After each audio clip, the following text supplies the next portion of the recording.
Welcome back to Let's Make a Game, a channel about making computer role-playing games using the free program Twine and the Sugarcube format for Twine. In this video, I would like to continue my series on adapting the board game Source of the Nile, and in particular, I would like to talk about hunting.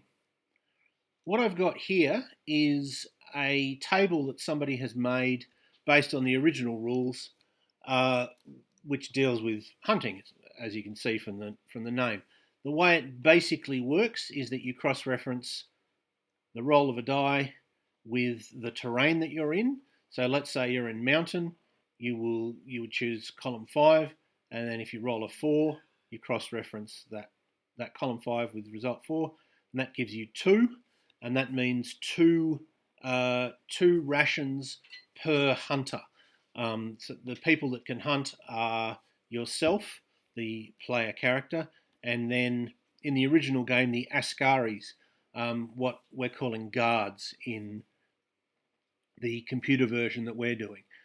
Also in the computer version that we're doing, you might have extra specialists, so you might have like a priest and a missionary, they call them, a missionary and a journalist with you, and they are able to hunt as long as you have the muskets for each of them. There are a few complications to that basic cross-reference the terrain with a die roll. As you can see here, if the activity level is cautious, you add 1 to the die roll. If it's reckless, you subtract 1. Presumably in the fiction of the game, if you've been sort of moving fast, at the end of the day, you're sort of more worn out, and if you've been moving slowly, you're more alert by the time you've got more energy left by the time it's time to hunt. And it says here, shift 2 columns to the right if hex also contains a river. Hex, because the original game, the board uses hexagons. We're not really using a board in our version. That's why we have blank columns. So if you're in the jungle, you use column 6, but if there's a river, you use column 8. That's what column 8's for. And then if you're in the mountain or veldt, then you use column 5, but that's increased to column 7 if there happens to be a river. The reason lake is in the list is because in the original game, lake is a terrain by itself, whereas we're treating it in our adaptation as a sort of feature of the terrain. So you could have plains with a lake, just as you can have plains with a river. And this reference to an oasis, that's a feature that you can find in deserts, but we haven't programmed that yet. So there's no code relating to that we're going to see, because I haven't added the stuff to do with oases yet. All right, so that's what we want. We want results that are compatible with this. So let's have a little look at the game and see what we get. So it's telling us that we have £1,000, as we always do. And the maps show a river running through forest. Well, forest is the equivalent of jungle.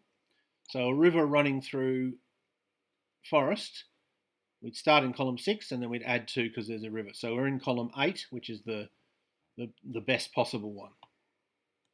All right, so let's take a journalist and a missionary with us, for example. And let's take, say, 2 guards, and let's take 2 bearers as an example. So we want to test that this is going to give us the right results. There are 1, 2, 3, yourself, the journalist, the missionary, 4, 5, the 2 guards. So there are 5 characters who are able to hunt. The bearers do not hunt. So the result that we get is going to be, as we can see here in the hunting table, the only possible results are 2 and 3. And because that's multiplied, we should expect to get either 10 or 15 rations. So let's have a look and see if it works. We'll choose a cautious level of activity, and I won't go through this because we discussed what this means last turn. Oh, we come across a group of hollow worlders. Let's try again. We'll have 2 guards. Okay, 5 miles inland. You make camp and go hunting. Well, that's the distance we should expect to cover in this day if we're slogging through the forest and behaving cautiously. Game presence for this terrain is 6. Well, I'll explain what that means when we get to the code. But we rolled a 4, and this table we can see a 4 plus 1 because we're moving cautiously. That should give us 3 times the number of hunters worth of rations, and in this case that would be 3 5s of 15. And it tells us you gain 15 meals worth of game. I should say I'm aware that that feels like a slightly awkward way to describe what's happening, but that was the best thing I could think of at the time. But anyway, so the code is doing what it should be doing. So let's have a look at the code for the rest of the video. So most of it is going to be in this page called hunting, as you might expect, but we do need to look at one new variable, which is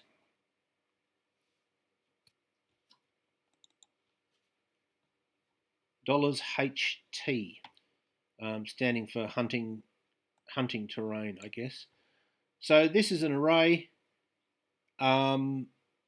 giving essentially the column number, the equivalent of which of these columns do we start by looking at for a given terrain, and it's in the same order as TN. So for example, hills would be slot 2 of HT, which is 5. And we can see if we look at the table that that's right, because mountain, the equivalent of hills, is indeed column 5. And the one that we were going through is let's have a look.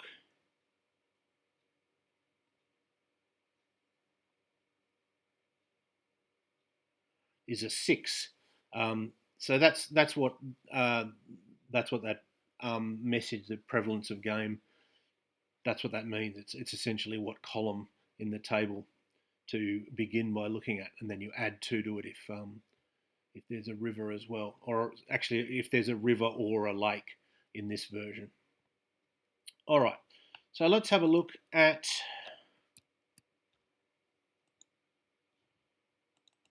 hunting. So it gives you the message $I miles inland, you make camp and go hunting. $I is how far inland you are. Set Z equals $HT, that's the array we were just looking at. Square bracket $TE square bracket 1 n square bracket $I n square bracket n square bracket. So we've seen this TE1I quite a few times already, because that's the slot in the TE array that tells you what sort of terrain you have. So it's find the sort of terrain that we're currently in, and then find the relevant slot in HT. And that will give us a number for how the starting sort of value for how likely we are to be successful in hunting, or what column we are in this table. Then we set X equals math.min, capital MATH.min. And we know that if you've got math.min, that means choose the smallest value, the lowest value of a series of numbers or formulas that you're about to get. So $EX7, comma, $EX5 plus P0 plus 1. $EX7 is the number of muskets. $EX5 is the number of guards. P0 is the number of specialists, so missionaries and doctors, etc., that we brought with us, if any. and 1 for the U character, the player character. So choose the smaller of the number of muskets you've got, or the number of guards plus specialists plus 1, which is to say the number of people that can hunt. Now, at the moment, this is sort of a little bit unnecessary because EX7 is never going to be lower than this number here. We haven't put in any code that can make that happen. But there will be disasters where you might lose muskets. For example, if a bearer is killed and then what they're carrying is also lost, they might have been carrying muskets, and so you might end up sort of with too few muskets. But so we choose the lower of the number of people that can go hunting or the number of muskets that are available, and we store that in X. We give them the message, game presence for this terrain, which is essentially the equivalent of which column we'll be looking at in the table. Then if TE2I is over 0, this is another one we look at frequently similar to TE1I, probably slightly less. It's whether there's water. If it's greater than 0, then there is either a river or a lake, and as a result we add 2 to the column number to account for the fact that rivers or lakes are going to have animals coming down to drink, and then it's going to have predators coming down to hunt the animals that are coming down to drink, and so there's more game concentrated in a small area, and so we're more likely to be successful. And then we set Y equal to 1 to 6, so the equivalent of the roll of a die. Then we give a little message. Again, this probably won't be in the final game, it's just so I can test that it's working. We adjust the roll of the die based on activity level, which is $AL. If $AL equals 3, then set Y equals math max 1 comma Y minus 1. Math.max is, of course, the sort of opposite of math.min. It means the higher of 1 or Y minus 1. So it means take 1 away from Y, take 1 away from the roll, but still count a roll of 1 as 1. Don't reduce it to 0. So if you're reckless, if you're moving recklessly, you get minus 1 on the roll. If you're moving cautiously, similarly you get plus 1 on the roll. But again, it's math.min 6, y plus 1, meaning that if you rolled a 6, it doesn't go up to 7, it just stays as a 6. And then we set z equals z plus y. So in other words, we now have a variable z, which is the column that we're looking at plus the roll of the die. So why do we do that? Well, because you can see how the table changes in a very consistent way. We have 5 zeros, 4 zeros, 3 zeros, 2 zeros, 1 0. After the zeros, we always have 2 1s, if we can fit them in.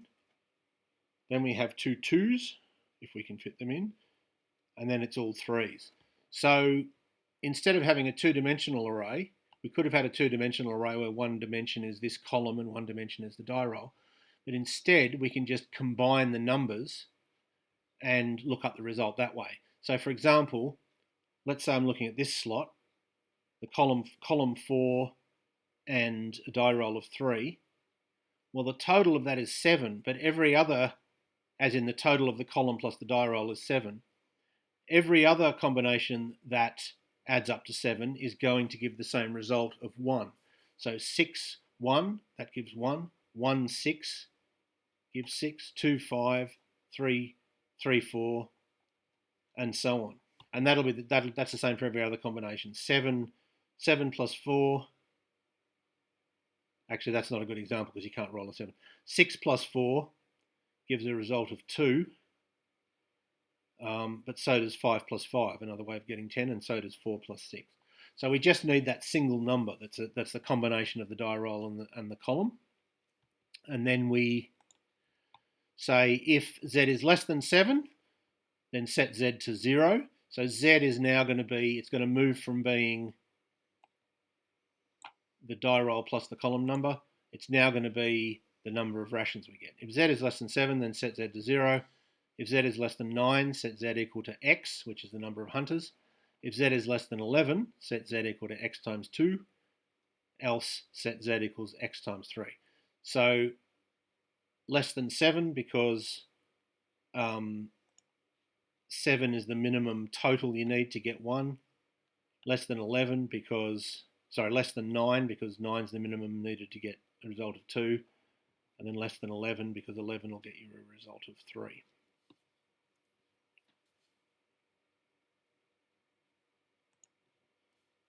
And then we just give the message, the hunt is unsuccessful, or you gain 1 meal worth of game, or you gain Z meals worth of game.